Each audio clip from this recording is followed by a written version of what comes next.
In a recent poll, the majority of city-dwelling Canadians voted on the best everyday vehicle. The winner was the Ford Fiesta.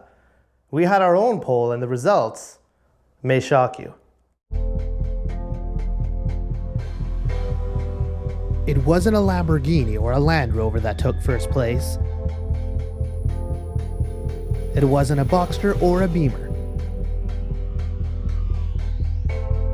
And it wasn't a Veyron nor a Volkswagen.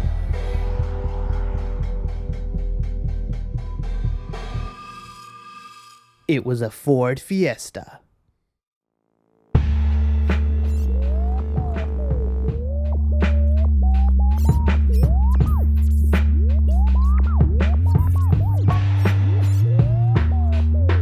It's got an automatic gearbox. It has both hot and cold air capabilities. It has dials with numbers. It's got a radio that can pick up almost any local station, AM and FM, within reason, depending on if you're driving through a tunnel or not. I once heard 3 Beatles songs in a row on a thing called 3 Song Thursday. The next week it was the Rolling Stones. The week after, I was driving through a tunnel. It's got a silverish gray outside.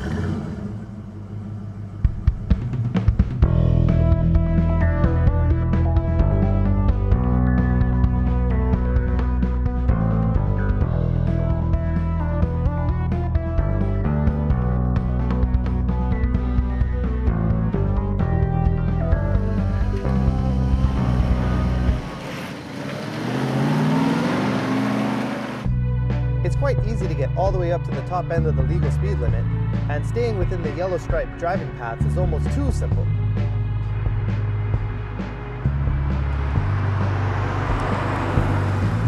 There was a time, when I was in grade school, that if I wanted to go anywhere, I had to walk. Or I could ride my bike if I wore my helmet. Or if I asked my dad, he could give me bus fare if he was in a very generous mood. This is better. And look here. Press this tiny trumpet and it makes a noise like a Christmas goose coming home with all the trimmings. And look at this.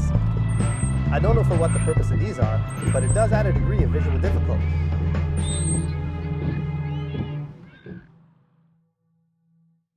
There are parts of this car that were most likely manufactured in an automobile making place of some sort. The wheels are round, which makes the ride smoother than your average non-round wheeled cars. And it's a silverish gray on the outside. Drawbacks to this car? For one thing, when you press this little button, it reveals a space almost large enough for all snow-related sports equipment. Almost.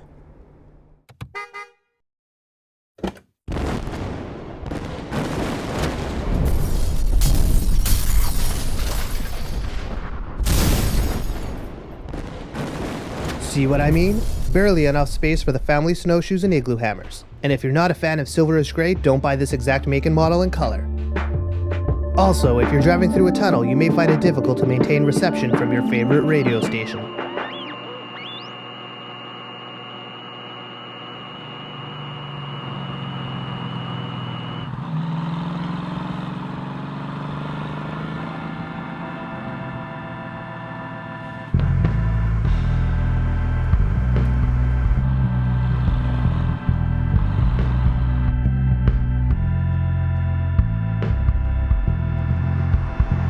Spending a day in this car, you can really begin to understand its popularity. It's practical if you have a family who don't all necessarily want to go snowshoeing at the same time. The radio comes through nice and clean, especially when driving through the countryside or near a radio tower or not through a tunnel. It's usually a superior alternative to walking, depending on traffic and whether or not it's more convenient to take transit or to spend time looking for a place to park. But best of all, it's fun to drive. And also the brakes are pretty dependable. Well, that was a very fair assessment.